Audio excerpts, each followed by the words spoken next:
Hello नमस्कार दोस्तों, कैसे हैं आप लोग। मैं मुकेश प्रियदर्शी आप लोगों का ज्ञान पिपांशु क्लासेस में हार्दिक स्वागत करता हूं। हम लोग आज नया चैप्टर शुरुआत करेंगे साइंस, जिसमें हम लोग आज पहले साइंस के विषय में जानेंगे, उसके बारे में इसका सिलेबस भी जानेंगे कि क्या कौन कौन सा चैप्टर इसमें हम पढ़ेंगे। ठीक है, तो सबसे पहले हम लोग स्टार्ट करते हैं आज साइंस। ठीक है, विज्ञान। साइंस शब्द, ठीक है, साइंस शब्द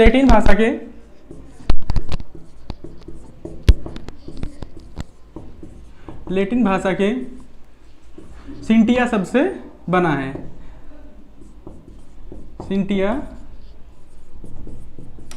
शब्द से बना है, जिसका अर्थ होता है ज्ञान।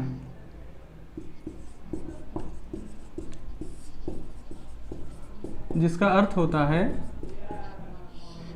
ज्ञान। प्यारे बच्चों,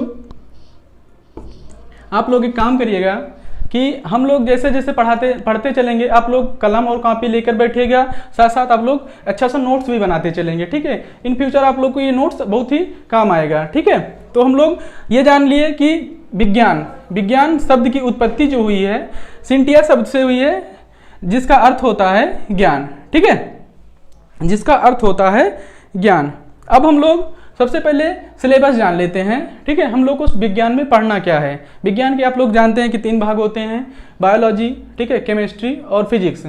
जैसा कि हम कंपटीशन में देखते हैं कि प्यारे बच्चों की सबसे ज़्यादा हम लोग को बायोलॉजी से ही क्वेश्चन मिलते हैं। बायोलॉजी से करीब में 70% क्वेश्चन सभी परीक्षाओं में देखे जाते हैं। उसके बाद हम आता है केमिस्ट्री में करीब में मान के चलिए 20% क्वेश्चन आते हैं। उसके बाद में हम पढ़ेंगे फिजिक्स, जिससे 10% क्वेश्चन मिलते हैं। ठीक है, तो सबसे पहले हम पढ़ेंगे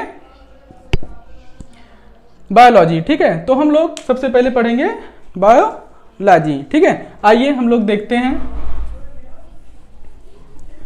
सिलेबस। ठीक है, आज हम लोग पहले सिलेबस जान लेते हैं।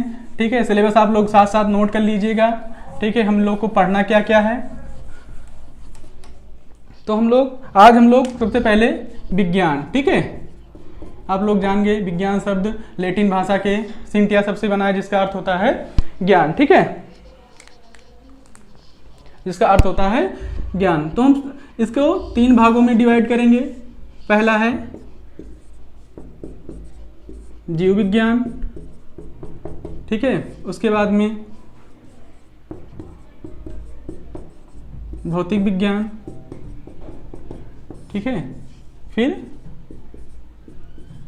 रसायन विज्ञान। ठीक है, सबसे पहले हम लोग स्टार्ट करेंगे जीव विज्ञान। ठीक है, जहां से बहुत सारे क्वेश्चन मिलते हैं हम लोग को।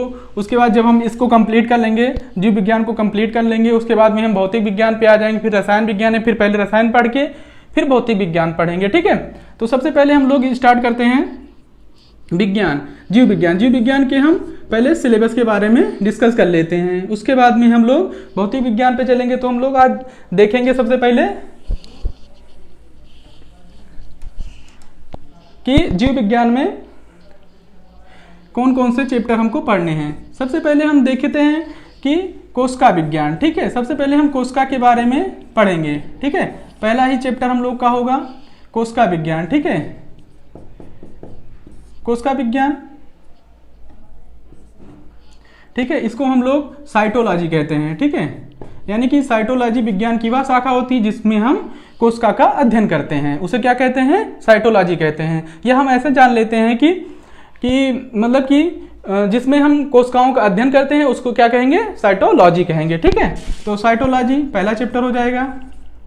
ठीक है, दूसरा चैप्टर हम देखते हैं, इसमें आ जाएगा पाचन। ठीक है, यानी हम जो लोग खाते हैं, ठीक है, उसका पाचन कैसे होता है, या हम पाचन की डिफिनेशन बताएं तो ऐसे कहेंगे कि जटिल भोज्य पदार्थों को जल और एंजाइम की उपस्थिति में सरल भोज्य पदार्थों में बदलने की क्रिया जो होती है वही डाइजेशन होती है। ठीक है, अब तीसरा हम लोग देखेंगे, तीसरा हम देखते हैं रुधिर, ठीक है, परिसंचरण तंत्र। ठीक है, संचरण तंत्र, ठीक है, यानी ब्लड सर्कुलेटरी सिस्टम। ठीक है, उसके बाद में हम चौथा देखेंगे श्वसन। ठीक है,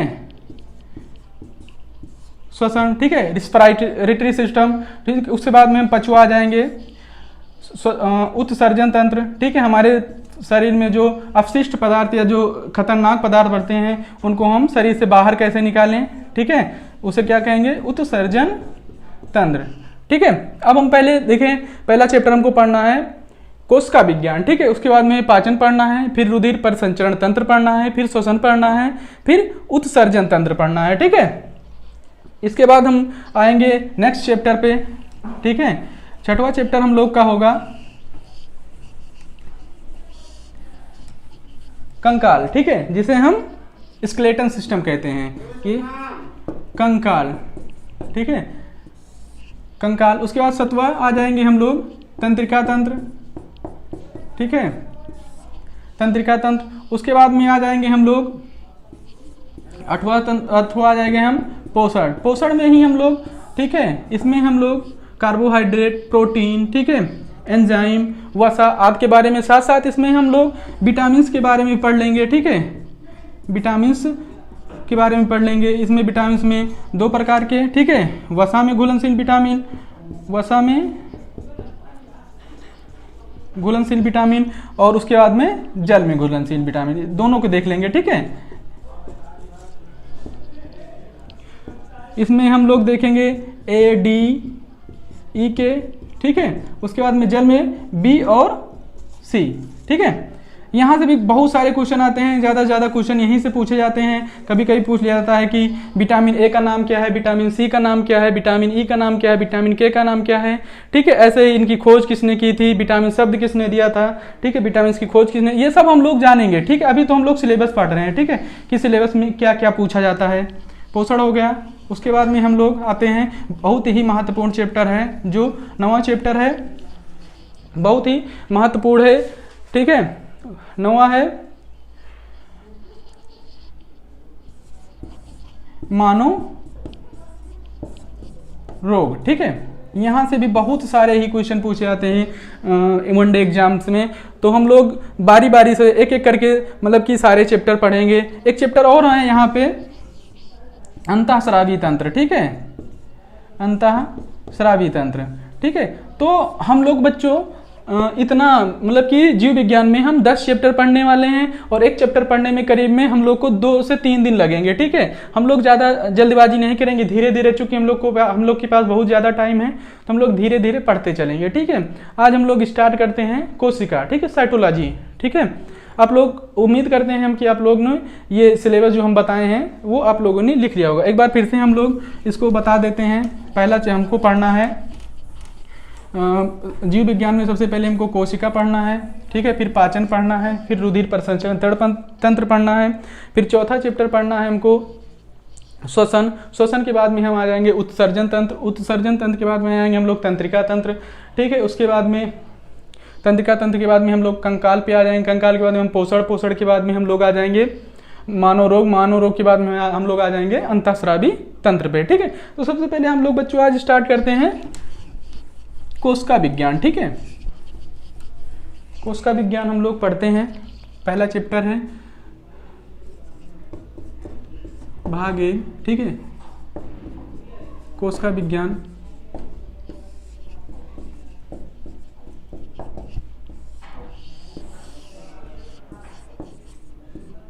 इसे हम लोग साइटोलॉजी कहते हैं। ठीक है, अगर इसकी डिफिनेशन हम लोग बताएं तो हम लोग कहेंगे विज्ञान की वह शाखा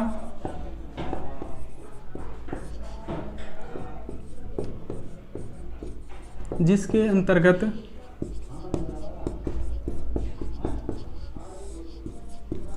हम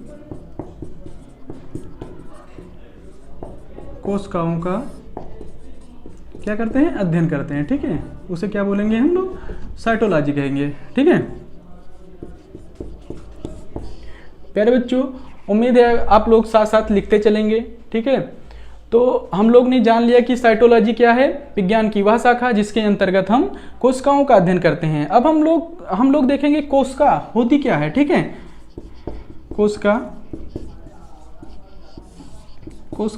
कोशिका जो होती है जीवन की संरचनात्मक एवं क्रियात्मक इकाई होती है। ठीक है, कोशिका जो होती है वो जीवन की संरचनात्मक एवं क्रियात्मक इकाई होती है। कैसे, अभी हम लोग इसके बारे में जानते हैं। ठीक है, सबसे पहले आप लोग इसको नोट कर लीजिए। ठीक है, विज्ञान की वह शाखा जिसके अंतर्गत हम कोशिकाओं का अध्ययन करते हैं उसे हम साइटोलॉजी बोलेंगे, और कोशिका जीवन की संरचनात्मक एवं क्रियात्मक इकाई होती है। ठीक है, अभी हम लोग देखते हैं कि मानव शरीर कैसे बनता है। कोशिका के बिना कुछ संभव नहीं है, मानव शरीर या कोई भी जीव संभव नहीं है। ठीक है, तो सबसे पहले हम लोग देखते हैं कोशिका। ठीक है, उम्मीद करते हैं आप लोगों ने नोट कर लिया होगा इसको। अब हम लोग आते हैं कोशिका। हम लोग पहले, आप लोग समझ लीजिए, लिखिएगा नहीं इसको। ठीक है, सिर्फ समझाने के लिए बता रहे हैं। जैसे हम लोग देखते हैं कि हम लोग जैसे कोई भी किसी का घर बनता है तो सबसे पहले हम क्या करते हैं, ईंट मंगवाते हैं। ठीक है, जब बहुत सारी ईंट जोड़कर हम क्या करते हैं, एक दीवार खड़ी करते हैं। ठीक है, और बहुत सारी दीवारें मिल जाएंगी। जैसे सबसे पहले हम ईंट मंगवा के दीवार जुड़वाए। ठीक है, बहुत सारी जब दीवारें मिल जाएंगी तो कमरे का निर्माण हो जाएगा। ठीक है, कमरा बन जाएगा, और बहुत सारे जब कमरे मिल जाएंगे तो क्या बन जाएगा, एक घर बन जाएगा। सेम प्रोसेस ऐसे ही हमारी बॉडी में भी होती है। सबसे पहले क्या होता है, कोशिका का निर्माण होता है। जैसा कि आप लोग को विदित होगा, सबसे पहले एक कोशिकीय जीव मिला था। ठीक है, जब बहुत सारी कोशिकाएं मिलेंगी तो क्या बनता है, जैसे कि आप लोग जानते हैं ऊतक बनता है। ठीक है, किसका निर्माण होगा, टिश्यू का निर्माण होगा। जब बहुत सारी कोशिकाएं मिलेंगी तो किसका निर्माण होगा, ऊतक का निर्माण होगा। जब बहुत सारे ऊतक मिल जाएंगे, टिश्यू जब बहुत सारी संख्या में मिल जाएंगे तो किसका निर्माण होगा, अंग का निर्माण होगा। ठीक है, किसका निर्माण होगा, अंग का निर्माण होगा। जब ऑर्गन्स बन जाएंगे, जैसे हाथ हो गया, ठीक है, पेट हो गया, ठीक है, पैर हो गया, बहुत सारे अंग मिलके फिर पूरी बॉडी का निर्माण होगा, मतलब एक जीव का निर्माण हो जाएगा। हुई ना, आप समझिए बात। सेम प्रोसेस जैसे यहाँ पे हम लोग ईंट को हम लोग कोशिका मान लेंगे। ठीक है, दीवार को हम लोग ऊतक मान लेंगे, कमरे को हम लोग अंग मान लेंगे, और घर को क्या मान लेंगे, पूरा जीव मान लेंगे। प्यारे बच्चों, समझ में आया होगा इतनी बात। ठीक है, अब हम लोग देखते हैं कि कोशिका की खोज सबसे पहले किसने की। ठीक है, तो कोशिका की खोज सबसे पहले एक वैज्ञानिक होते हैं जिनका नाम है रॉबर्ट हुक। ठीक है, रॉबर्ट हुक 1665 ईस्वी में अपनी सूक्ष्मदर्शी में उन्होंने, ठीक है, अपनी सूक्ष्मदर्शी में एक मधुमक्खी के छत्ते की जैसी आकृति देखी। ठीक है, रॉबर्ट हुक महोदय ने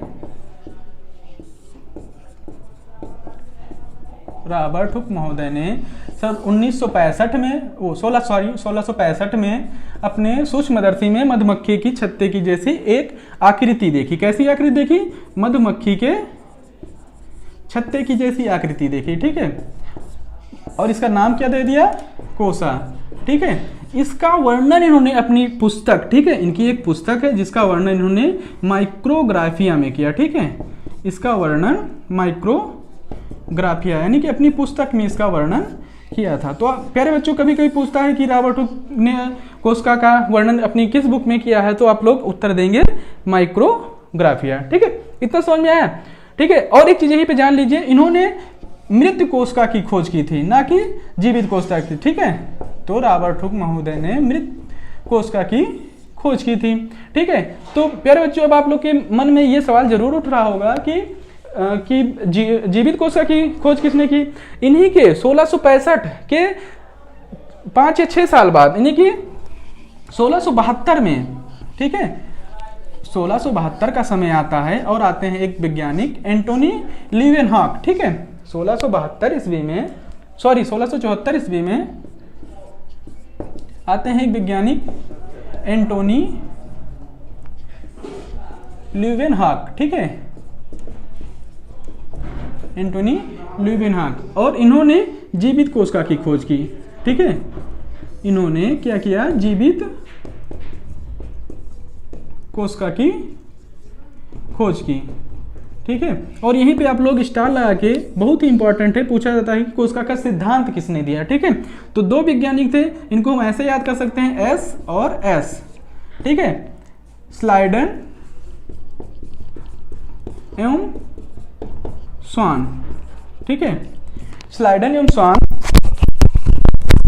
एवं स्वान नामक 2 वैज्ञानिकों ने कोशिका सिद्धांत दिया था, ठीक है।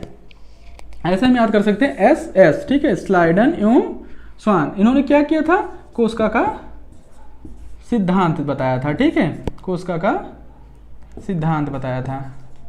उम्मीद करते हैं प्यारे बच्चों इतना आप लोग को समझ में आया होगा, ठीक है। कोई भी दिक्कत होगी तो कमेंट में आप लोग कमेंट करके पूछ सकते हैं, ठीक है, कि सर ये हमको समझ में नहीं आया है, ठीक है, हम लोग दोबारा बताने की कोशिश करेंगे। अब हम लोग देखते हैं, ठीक है, अब हम लोग आ जाते हैं कि जीव कितने प्रकार, कैसी कैसी कोशिकाओं से मिलकर बने होते हैं। तो हम लोग, आप लोग सब लोग जानते होंगे, बचपन से पढ़ते चले गए कि जीव दो प्रकार से बने होते हैं, कोशिकाओं से मिलकर बने होते हैं, ठीक है, एक कोशिकीय जीव, ठीक है, और बहुकोशिकीय जीव, ठीक है।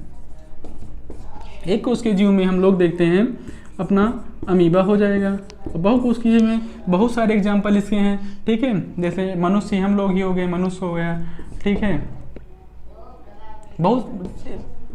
बहुत सारे एग्जाम्पल हैं, ठीक है इसके। उसके बाद में हम लोग आते हैं कोशिका। अब हम लोग मेन पॉइंट जो पढ़ रहे हैं उसके बारे में हम लोग अच्छे से जानकारी करेंगे, ठीक है। प्यारे बच्चों हम लोग सिलेबस जान लिए, ठीक है, प्यारे बच्चों हम लोग सिलेबस जान लिए। सिलेबस के बाद में हम लोगों ने देखा कि कोशिका जो है, पहला चैप्टर कोशिका में कोशिका या कोशिका विज्ञान किसे कहते हैं ये जान गए। उसके बाद में हम लोगों ने देखा कि कोशिका की खोज कब हुई, किसने की, कैसे की, ठीक है। उसके बाद में हम लोगों ने देख लिया कि जीव कितने प्रकार की कोशिकाओं से मिलकर बने होते हैं। जीव एक प्रकार की कोशिकाओं से मिलकर बने होते हैं और बहुकोशिकीय होते हैं, ठीक है। अब हम लोग आगे देखते हैं सेल, ठीक है। सेल जो होती है ये दो प्रकार से होती है, ठीक है। एक इसमें होता है, पहला पार्ट होता है सुरक्षात्मक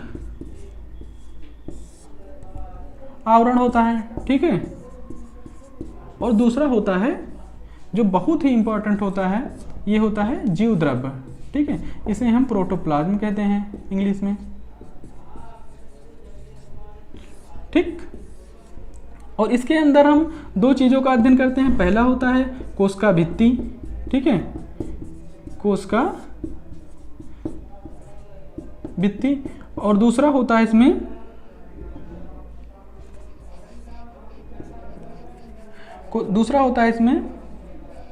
कोशिका झिल्ली, सेल मेम्ब्रेन, ठीक है, सेल कोशिका झिल्ली, ठीक है। इसमें भी बहुत सारे, ठीक है, जो कोशिका होती है,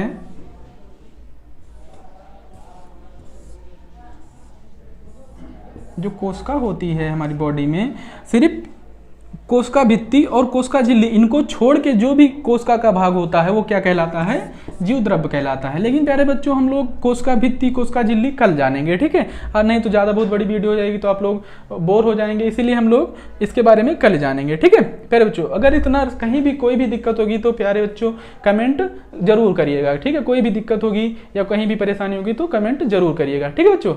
तो कल मिलते हैं हम लोग। नमस्कार दोस्तों, खुश रहिए, मस्त रहिए।